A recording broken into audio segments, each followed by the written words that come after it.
Hello everyone. So for today's video, I'll give you a tutorial basically regarding this GST R1 कि ये जितने भी आज हमारे पास यहाँ पे सारे ऑप्शंस आते हैं इस साइट पे इस पोर्टल पे उस पे हमें क्या क्या इनपुट्स करना है। What's more important than filing GST return is कि हम ये देखें कि क्या क्या इनपुट्स कहाँ कहाँ पे इन सही सही बॉक्सेस में आने चाहिए, right. So if starting with this box where it is written 4A, 4B, 6B, 6C, B2B, SEZ, DE invoices. सो हमें ध्यान रखना है सबसे पहले तो हमें यहाँ पे कॉन्टेक्स्ट ऑलरेडी दिया भी होता है जिसमें लिखा होता है taxable output supplies made to registered persons. Now suppose करिए मेरा एक जीएसटी रजिस्टर्ड बिजनेस है and I am selling electronic items. तो सपोज़ करिए मैंने इलेक्ट्रॉनिक आइटम्स किसी दूसरे एक ऐसे दुकानदार या किसी एक ऐसे कस्टमर को दिया जो आगे इसको रीसेल करता है या जिसके पास जीएसटी नंबर है, राइट। अगर वो आगे नहीं भी रीसेल करता है, सपोज़ उसका एक ऑफिस है and is buying all the मतलब certain electronic items for his office use या जो भी, तो अगर वो जीएसटी रजिस्टर्ड कस्टमर है तो हम उसका इनपुट यहाँ पे डालेंगे विच इज़ B2B इनवॉइसेस में। तो it shares taxable output supplies made to registered person including UIN holders. तो जो भी रजिस्टर्ड बिजनेस है उनका हम यहाँ पे बिल यहाँ पे इनपुट करेंगे। तो यहाँ पे हम इस पे उनका बिल एंड ऑल पूरा जीएसटी नंबर के साथ हम बिल बनाएंगे और यहाँ पे हम उसको इनपुट करेंगे इस तरह की जो भी सेल्स होंगी। नेक्स्ट है हमारे पास 5A B2C लार्ज इन्वॉइसेस। अब हमारे पास है taxable output supplies to unregistered person where place of supplies other than the state where supplier is located invoice values more than 2.5 lakh. ना सपोज मैं यूपी में हूँ एंड मेरा जो कस्टमर है वो एक अनरजिस्टर्ड पर्सन है, he doesn't have GST number.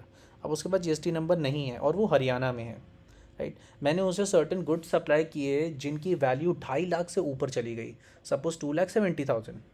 He is unregistered but उसने मुझसे 2,70,000 का माल ख़रीद लिया total, right, in a time period, in a month, जिसमें हम सपोज अक्टूबर मंथ या नवंबर में, जो भी किसी एक मंथ में।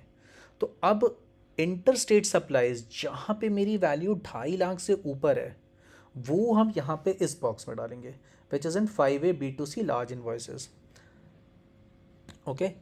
इसके अलावा अब सपोज़ मेरा कोई ये कॉलम, तो ये मेरा बॉक्स तो हो गया फॉर दोज पीपल जो मेरे इंटर स्टेट हमारी सप्लाई है, जो हमारे अनरजिस्टर्ड कस्टमर्स हैं बट वो इंटर स्टेट है, मतलब हमारी स्टेट में नहीं है और उनकी वैल्यू 2.5 लाख से ऊपर है, जिनको जो भी हमने उन्हें गुड्स सप्लाई किए हैं उनकी टोटल वैल्यू 2.5 लाख से ऊपर है। तो इन दैट केस यहाँ पे B2C लार्ज इन्वॉइसेस में वो प्रेजेंट कर, यहाँ पे हम उसको इनपुट कर देंगे।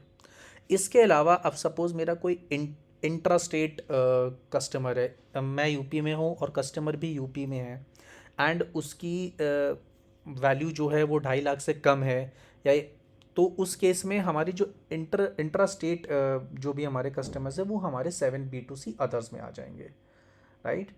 अब चाहे इंटर स्टेट हो चाहे इंट्रा स्टेट हो, 2.5 लाख से वैल्यू कम जितने भी कस्टमर होंगे वो यहाँ पे आ जाएंगे मेरे, राइट। अब इसमें एक लाइन ये भी लिखी हुई है taxable output supplies to unregistered person where place of supplies other than the state where the supplier is located.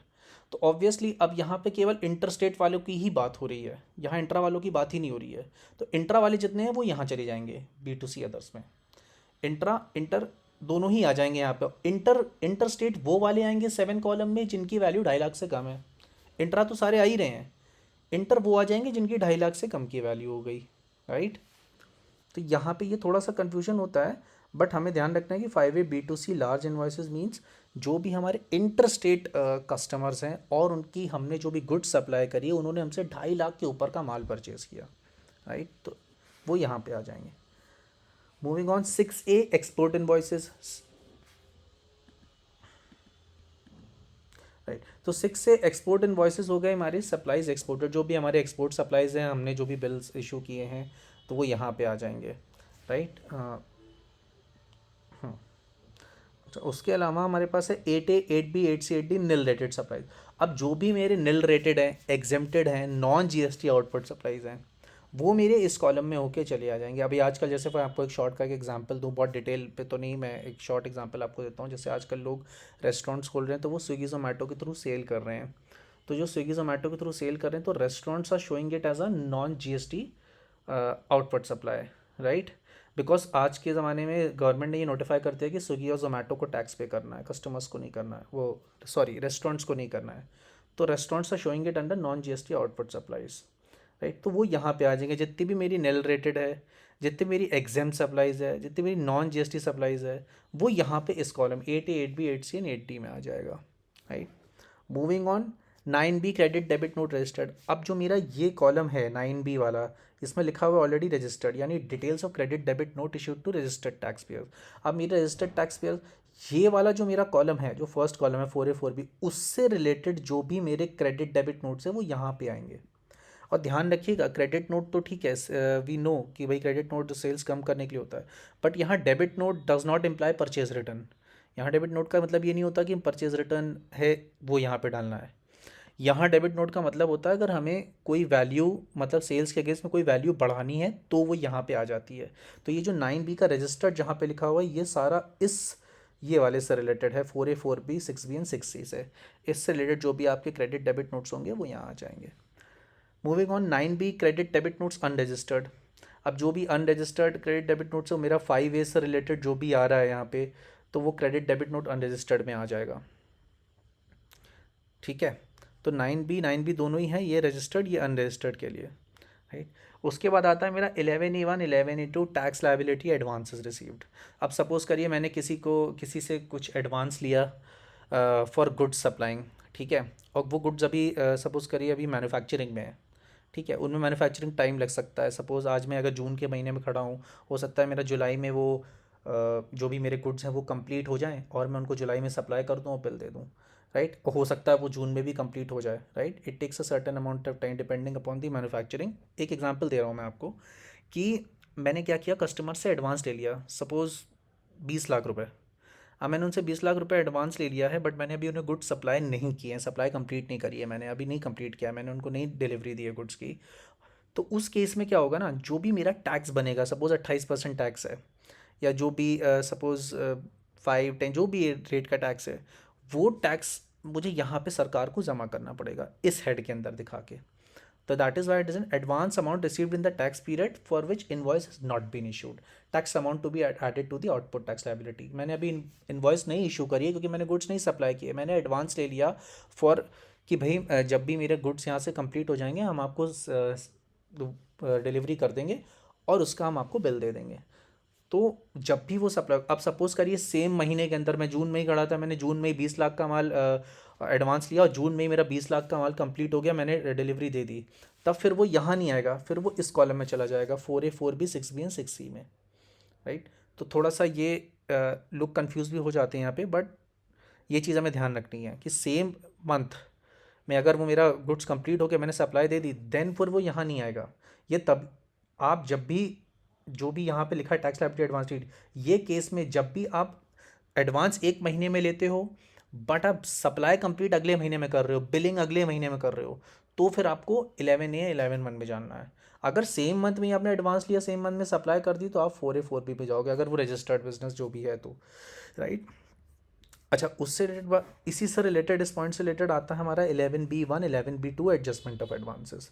Now in this case suppose हमने यहाँ पे 20 लाख का माल वो किया था, राइट। अब नेक्स्ट मंथ हमारी सप्लाई कंप्लीट हो गई, तो हमने क्या किया, हमने यहाँ पे भी उसको 4A 4B 6B वाले कॉलम में हमने इनपुट कर दिया कि भाई 20 लाख का हमने गुड सप्लाई किया था, राइट। तो अब हमें क्या करना है, यहाँ पे 11B1 and 11B2 adjustment of advances में हमें क्या करना है कि यहाँ पे उस चीज़ को शो करना है, सो दैट दो डबल इफेक्ट ना आ जाए। यहाँ भी हमने ऑलरेडी टैक्स पे कर दिया 20 लाख पे 18%, यहाँ हमने फिर बिल दिखाया तो फिर टैक्स लायबिलिटी मेरी बढ़ गई, तो there is a dual effect.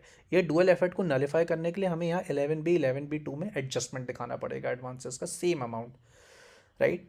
तो उससे हमारा इफेक्ट एक ही बार आएगा, 2 बार नहीं आएगा। उसके बाद we have HSN wise summary of output supply, ये डिस्क्लोजर के लिए होता है, जो भी आपकी SAC और HSN की आपकी जो सप्लाईज हैं, आउटपुट सप्लाईज, वो आपको यहाँ पे डिनोट करनी पड़ती हैं।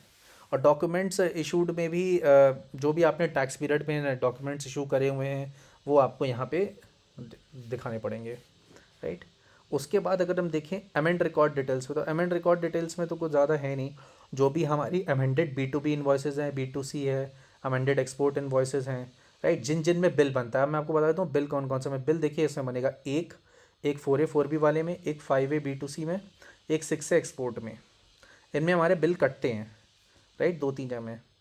तो इसमें हमें ध्यान देना है कि भाई जो भी यहाँ पे इससे रिलेटेड कोई इशू आ रहा है तो हम यहाँ पे नीचे दिखाएं, राइट। फॉर एग्जांपल मैं आपको बता रहा हूँ, जैसे इन 3 जगह पे बिल कटते हैं, तो अब इनके कोई भी अमेंडमेंट्स है, सपोज़ करिए आपने कहीं पे बिल पे इनवॉइस नंबर गलत इशू कर दिया सीरियस हिसाब से, जीएसटी नंबर आपने गलत डाल दिया, या फिर आपने कोई और चीज़ ऐसी इन्फॉर्मेशन थी जो गलत आपने डाल दी, कहीं रेट वेट गलत पड़ा, you have to rectify that.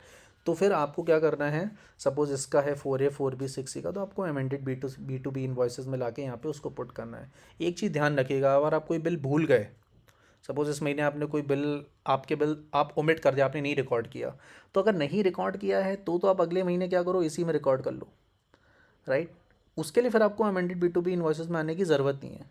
कोई आपने गलत डाल दिया है, कोई ऐसी बिल में इन्फॉर्मेशन डाली जो गलत है, रेट हो गया या मान के चलिए जीएसटी नंबर हो गया, कुछ भी ऐसी चीज़ है जो गलत है, आप अमेंड करना चाहते हो तो आप अमेंड यहाँ से कर लो। Same way happens for amend B2C large invoices, same way happens for export invoices. 6A का आप 9A में यहाँ पे एक्सपोर्ट इन्वॉइसेस में दिखा सकते हो। तो इस तरह से एंड सो ऑन। तो यहाँ पे ऑलरेडी लिख के भी आता है, जैसे लिखा है amendment to details of credit debit note issue to registered tax payer in earlier tax period. अब यहाँ पे आपने जो भी क्रेडिट डेबिट नोट्स इस वाले में डाला है 9B में, आपको क्या करना है, अगर इसमें कोई चेंज करना है तो आपको यहाँ पे रजिस्टर्ड वाले में डालना होगा, अनरजिस्टर्ड वाले में अगर कोई चेंज करना है तो यहाँ पे डालना पड़ेगा, राइट। सेम वेट happens for amended B2C others, amended tax liability, इससे रिलेटेड आपका यहाँ आ जाएगा। और amendment of adjustment of advances, जैसे अपने यहाँ पे कोई एडजस्टमेंट किया एडवांसेस का, तो अमेंडमेंट में यहाँ पे आ जाएगा। सो ये एक शॉर्ट ट्यूटोरियल था मैंने दिया फॉर जो भी आपका GST R1 की क्लैरिटी को लेके, राइट। अगर कुछ डिटेल्ड में आपको लगता है तो you can always put up in the comments, right. So thank you.